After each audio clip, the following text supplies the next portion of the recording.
TVS XL బండి మీద దొరికే టిఫిన్స్ ఎప్పుడైనా చేశారా? అక్కడ బ్రేక్ఫాస్ట్ అనేది చాలా టేస్టీగా ఉంటుంది. వాళ్ళ దగ్గర చట్నీస్ కానీ ఆ టిఫిన్ ఐటమ్స్ చాలా బాగుంటాయండి. వాళ్ళ దగ్గర దొరికే ఊతప్పం ఎలా చేసుకోవాలో ఈరోజు మీకు చూపిస్తాను. ఈ ఊతప్పం స్పాంజీగా చాలా సాఫ్ట్గా ఉంటుంది. సో అది ఎలా చేసుకోవాలో నేను చూపిస్తాను. మొదటగా మనం దోశ పిండి రెగ్యులర్గా ఎలా పెడతామో తీసుకోవాలి. కాకపోతే కొంచెం గట్టిగా ఉన్న పిండిని తీసుకొని మనము ఫర్మెంట్ చేయాలండి. అలా ఫర్మెంట్ అయిన దాంట్లో చూపిస్తున్నాగా మీకు వీడియోలో చూపిస్తున్నంత క్వాంటిటీకి 2 స్పూన్ల మైదా కలుపుకోవాలి. మైదా వేసి ఇప్పుడు కొంచెం వాటర్ పోసుకొని గట్టిగా ఉండాలి, అలానే కొంచెం గరిట జారుడుగా ఈ విధంగా కలుపుకోవాలండి. చూసారా, ఆ కన్సిస్టెన్సీలో కలుపుకోవాలి. ఎటువంటి సోడా కానీ ఏమీ యాడ్ చేయరు. సో ఈ విధంగా కలుపుకున్న తర్వాత ఇప్పుడు మనము వేడి వేడి పెనం మీద ఈ ఊతప్పం వేసుకోవాలండి.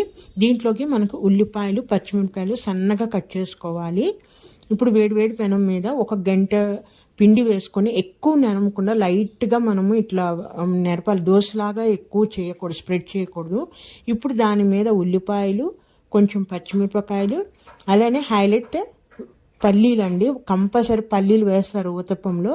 కొన్ని లైట్గా ఒక 4-5 పల్లీలు వేసేసి వాటిని కొంచెం ఈ విధంగా పిండిలోకి అదిమి కొంచెం ఆయిల్ వేసేసి మీడియం ఫ్లేమ్లో మూత పెట్టేసి 1 నిమిషం పాటు మనము ఉడకనివ్వాలి. ఇప్పుడు మూత తీసేసి చూసారా ఎంత ఈజీగా వచ్చేసిందో. రెండో వైపు కూడా తిప్పేసి సేమ్ అదే విధంగా మూత పెట్టేసేసి ఇంకొక నిమిషం పాటు మనము ఆ ఊతప్పాన్ని ఉడకనివ్వాలండి.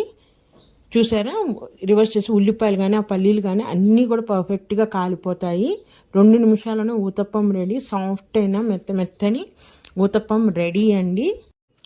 ఊతప్పం ఒకటే ఉంటే సరిపోతుందా? వాళ్ళ దగ్గర ఉన్న చట్నీ కూడా కావాలి కదా. చట్నీ ఎలా చేయాలో నెక్స్ట్ పార్ట్ 2లో చూపిస్తాను.